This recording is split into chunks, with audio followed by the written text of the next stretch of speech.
جو انسانی صحت کے لیے سب سے بہترین ہے. اچھا وہ ہم کم معیاری کو علیحدہ کر دو, اس کا لفظ ہے کل آؤٹ, CULL, کل آؤٹ, اس کو کل آؤٹ کر دو کم معیاری کو, اور جو سپیریئر اینیملز ہیں ان کو جو ہے وہ آگے لے جاؤ. ہماری جو سپیریئر لفظ بہت چھوٹا ہے, ہماری جو سپیریئر ترین بھینسیں ہیں وہ اوکاڑا منڈی سے روزانہ کراچی ایکسپورٹ ہوتی ہیں.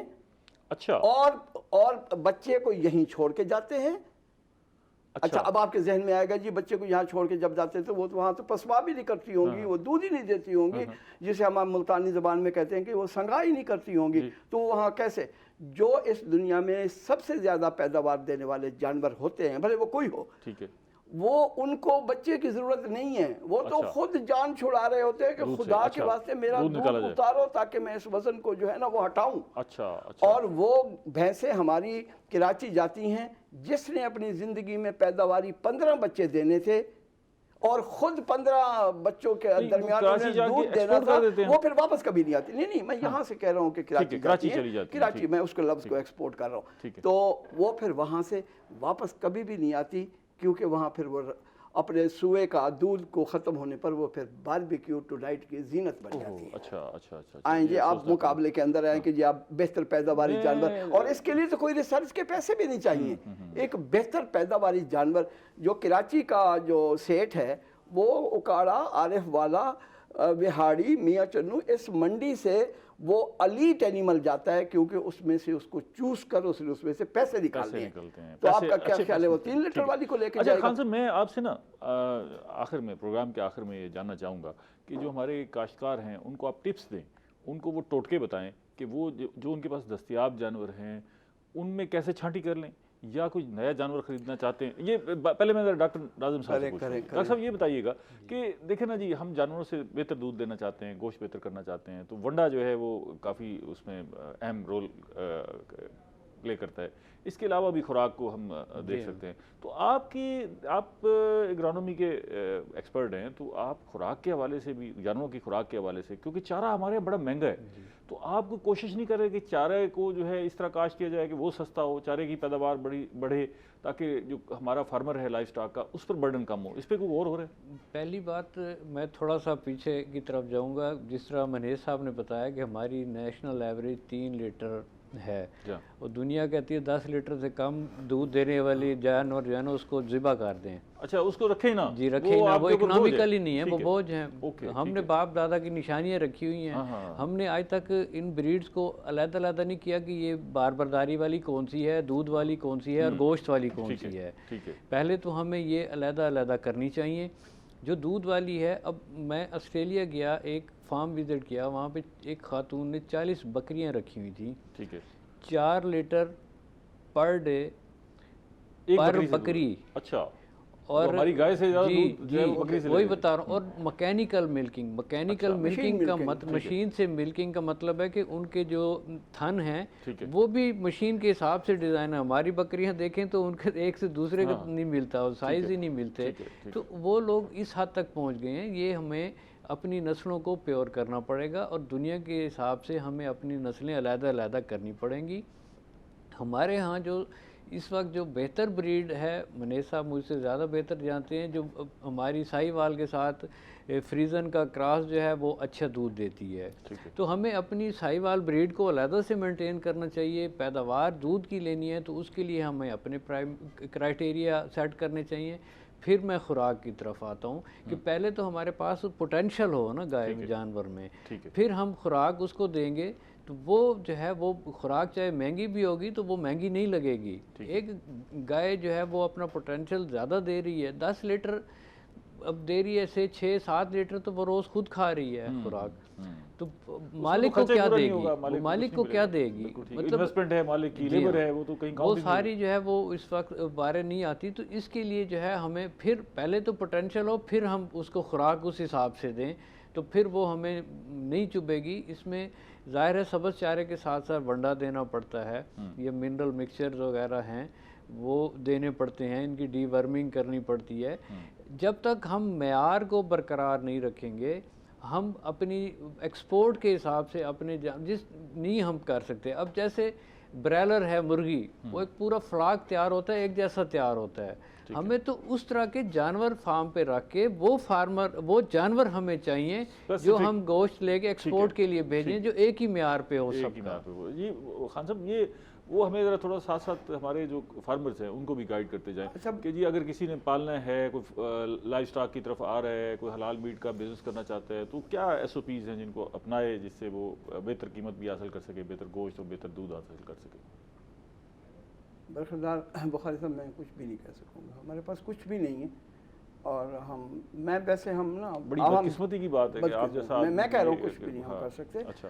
اور ہم حلال گوشت پہ ہم رہیں. آپ نے اس بات پہ کیوں نہیں توجہ دی کہ جو ہماری 5 فصلات ہیں اس کی آمدن سے اس وقت ان اٹینڈڈ سیکٹر لائف سٹاک ہے، وہ آپ کو پیداوار ملک کی معیشت میں آپ کی جی ڈی پی کے اندر 60%، لفظ زراعت کے اندر 60%، ادروائز اپنے کریں کیا؟ ہاں مطلب اس کو ہم کیسے اچیو کر سکتے ہیں پیمانوں پہ؟ آپ دیکھیں میرے سامنے دیکھ کے پی ایچ جو ہے وہ دنیا نے مقرر کی ہے، اور اس کے اوپر ہمارا جانور پیدا کر کے ہمیں سامنے اس کو مارکیٹ کرنا چاہیے، اور اس کو سامنے انگریزی کا لفظ ہے پورٹرے کرنا چاہیے. میں خان صاحب ایک عام فارمر ہوں، اب میں کیا کروں؟ میں چاہتا ہوں کہ بھی چلے میں 8-10 جانور پالوں، گوشت اچھا ہو، دودھ اچھا ہو، مجھے کیا کرنا چاہیے؟ مجھے رستہ بتائیں نا. نہیں، آپ 5-7 جانور یا 8-10 جانور یا 1000 جانور.